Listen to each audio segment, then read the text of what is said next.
welcome to the deep dive. So if you're trying to make a smart decision about energy investment, maybe you're a policymaker, maybe you just follow the markets, you pretty quickly hit this kind of brick wall of technical jargon. Oh, absolutely. We're talking levelized cost of energy, capacity factors, external costs. It's almost designed to be overwhelming. It really is. And that's kind of why we wanted to dive into one particular study today.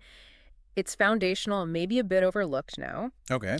We're looking at a paper published back in 2018, so a little while ago, but it presented this, well, pretty staggering conclusion about the future of power generation even then. Right, and this is the one with the very descriptive title. That's the one. The full title is A Comparative Analysis of Electricity Generation Costs from Renewable Fossil Fuel and Nuclear Sources in G20 Countries for the period 2015-2030. Okay, quite a mouthful. It is, but it tells you what it does. When this study came out, it gave us this really critical long-term economic view focusing just on the G20 nations. And that's important because... Well, the G20, we're talking about countries that make up something like 85% of global power consumption. So, what happens there matters. Right. And the researchers' mission, it was pretty ambitious. They wanted to go beyond the sort of simple, conventional cost numbers and really compare the long-term viability of all the major ways we generate power. They used 2015 data as a baseline and then projected out to 2030. So the big question they were tackling, even back in 2018, was essentially, when do renewables actually become the smart money bet? When did the economics flip? Exactly. Nailed it. And the study's main finding, which, we should unpack bit by bit. Yeah, let's do that. Was that renewables and storage were projected to be far cheaper, that's the phrase, far cheaper than fossil fuels and nuclear by 2030, even using pretty conservative assumptions. Wow, okay. Their whole framework basically confirmed that this energy transition, it wasn't just about the environment. It was rapidly becoming the cheapest option, too. Okay, let's definitely unpack that methodology because you thought that's where the real innovation was. Right. Everyone throws around this term, levelized cost of energy, LCOE, just quickly for anyone not familiar. Sure. LCOE is basically the all-in cost metric, right? The total cost to build a plant, run it over its whole life, all boiled down to a single cost per unit of electricity. Yep, usually in euros per megawatt hour. That's what they used here, MWH. It's the standard comparison tool. But this study said that standard tool was flawed. Exactly. What's really interesting is how they immediately pointed out LCOE's biggest weakness. It critically leaves out external costs. Okay, explain that. What are external costs? Think about pollution, greenhouse gas emissions, long-term waste, health impacts from air quality. Traditionally, LCOE calculations basically pretend those things are free. Society picks up the tab somehow, but it's not on the power plant's bill. Right, hidden costs. Hidden costs. Yeah. This study tried to internalize them. They actually tried to calculate the cost of that damage to society and the environment, and crucially, added into the generation cost itself. Okay, so what were the big ticket items they tried to price in? Well, the main ones were greenhouse gas emissions, those health-related societal costs we mentioned, and long-term waste disposal. That last one is especially relevant for nuclear power. And just look at the carbon price they used. For 2015, it was pretty modest, only 7 euros per ton of CO2 equivalent. Okay. But then, looking ahead, based on, the necessary social cost of carbon from big reports like the Stern Review, they projected the 2030 cost needed to be around 74 euros per ton. 74. Okay, that's a huge jump. Massive. And that price shift alone is obviously designed to hit the economics of fossil fuels pretty hard. And it wasn't just these external costs they looked at differently, was it? You mentioned something about the build cost, too. Right, good point. Even on the internal side, the direct costs, they didn't just use the theoretical overnight costs, like the cost if you could build it instantly with no financing issues. They looked at what they called CapEx real capital expenditures, which is important because it means they factored in the total, often messy, actual build cost. That includes financing and, crucially, those budget overruns that plague big projects. The infamous cost overruns. Yeah. Exactly. They wanted to capture the true lived experience, you could say, of building these massive things, not just the blueprint costs. Makes sense. More realistic. Much more realistic. Moving away from theory towards the messy reality of construction finance. Okay, so using this, let's call it more realistic methodology. Yeah. Let's look at the 2015 data first. What was the picture like back then, before the big projections really kicked in? Well, even in 2015, you could already see the landscape shifting, even without adding in those external costs, at the GHG costs. Right.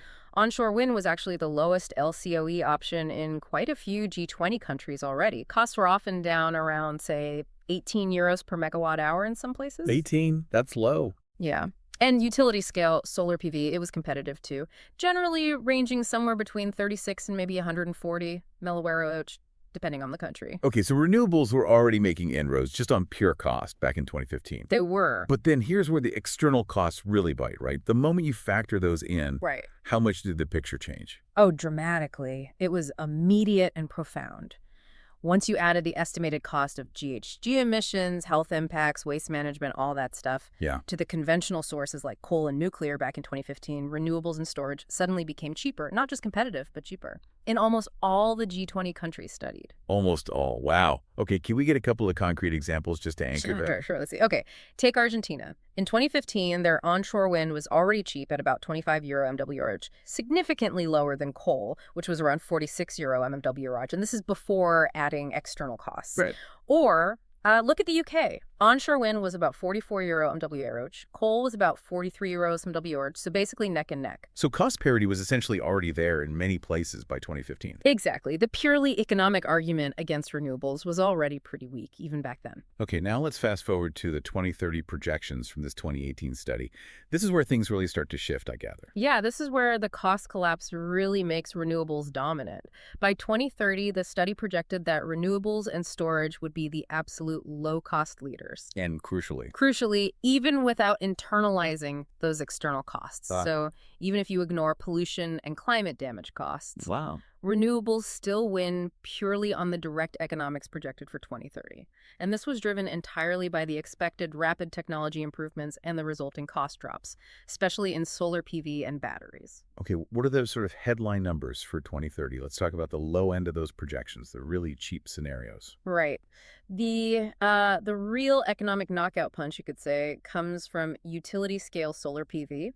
It generally showed the lowest LCOE overall, projected to range down as low as 16 euros per megawatt hour in some key regions. 16 euros. That's Yeah. incredibly cheap. It is. Onshore wind also projected very low, again down to maybe 16 euro MWH in the best spots. Could you give specific country examples for that low PV cost? Yeah, the study projected utility-scale TV in places like Saudi Arabia and Mexico, both hitting around 21 euros by 2030. 21. That's astonishingly low, especially for, regions with massive solar resources and growing energy demand. Exactly. But okay, this study was done in 2018. The big question people always raise with solar and wind is intermittency, right? Yeah. Did they just assume that away, or did they factor in storage, like batteries?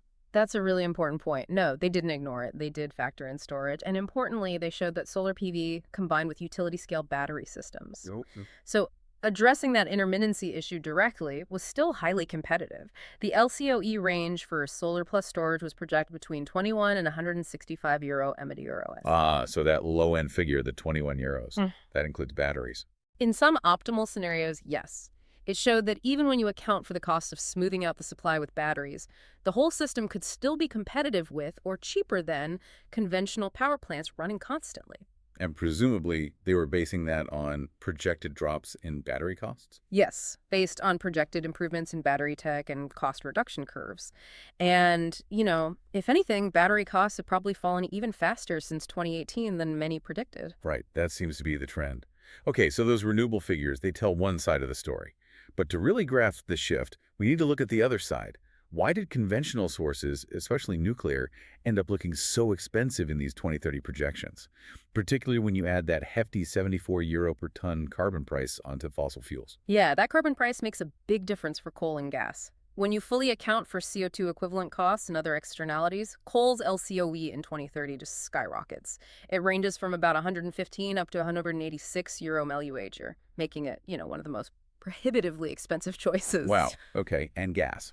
Gas plants, particularly the peaking plants, the open cycle gas turbines, or OCGTs, they also show really high LCOE ranges, potentially up to 162 MLWHs. Why so high for gas turbines? They're usually seen as relatively cheap to build and flexible. It's mostly about utilization, how much they actually run. The study projected them shifting role. Okay. They're moving away from being primary power generators towards being more like grid security guards, basically. Backup. Exactly. As renewables provide the bulk energy cheaper, gas plants might only run for a few hours here and there, mainly for grid stability or during peak demand. And if you run an expensive plant only occasionally, the cost per unit of energy generated goes way up. It inflates their normalized LCOE. Right. You're spreading those capital costs over far fewer megawatt hours. Precisely. Okay, now let's get to nuclear power. Often talked about as a reliable zero-carbon source, but its complexity always seems to be its economic Achilles heel. The study showed a really wide LCOE range for nuclear in 2030, didn't it? Something like 62 up to 152 LNWH. That's right, a very wide range. And that range reflects massive uncertainty. What drives that uncertainty? What are the big cost components that inflate the nuclear calculation so much? Well, there are really three main things that add huge, almost irreducible risk and cost. First is just the initial investment and, crucially, the risk of overrun. The CapEx real problem again. Exactly. And even though this study conservatively added only about 20% to 40% extra onto the capital expenditure to account for potential overruns, they themselves cited plenty of real-world evidence showing that the true final costs of nuclear projects can sometimes exceed the original budget by, well, over 300%. 300%. That's not just an overrun. That's a catastrophic failure of budgeting and project management. It really is. Which, brings us to a specific, very stark example they used in the paper. The Olkiluoto 3 reactor in Finland. Ah, yes. Olkiluoto. Famous case. Infamous, maybe. It was originally estimated to cost about 2.8 billion euros. By 2017, when the paper was being written, cost estimates had ballooned past 8.5 billion euros, and it still wasn't even commissioned yet. Unbelievable. That's the kind of runaway budget risk that just makes investors incredibly nervous, makes a huge solar farm look like, ordering off the dollar menu in comparison. Right. Okay, so overruns are huge. What's the second factor? The third major factor after investment and overruns is that other big uncertainty, decommissioning, cleaning up afterwards. The long tail cost. Exactly. Decommissioning is a major, unavoidable liability. They assumed a pretty high uniform cost globally, 1,100 euros per kilowatt of capacity for both 2015 and 2030. Why so high in uniform? Because there's actually very little real-world global experience in fully decommissioning these massive, complex radioactive plants yet. We haven't done many, so you have to factor in a large contingency for that future liability today, and it adds significantly to the upfront LCOE calculation. Got it. So when you put the overruns, the initial high cost, and the huge decommissioning uncertainty together. Yeah, the economic verdict from this 2018 study becomes pretty definitive for nuclear. Which was? The conclusion was that nuclear power had already lost its competitive edge against wind and solar PV in most G20 countries back in 2015.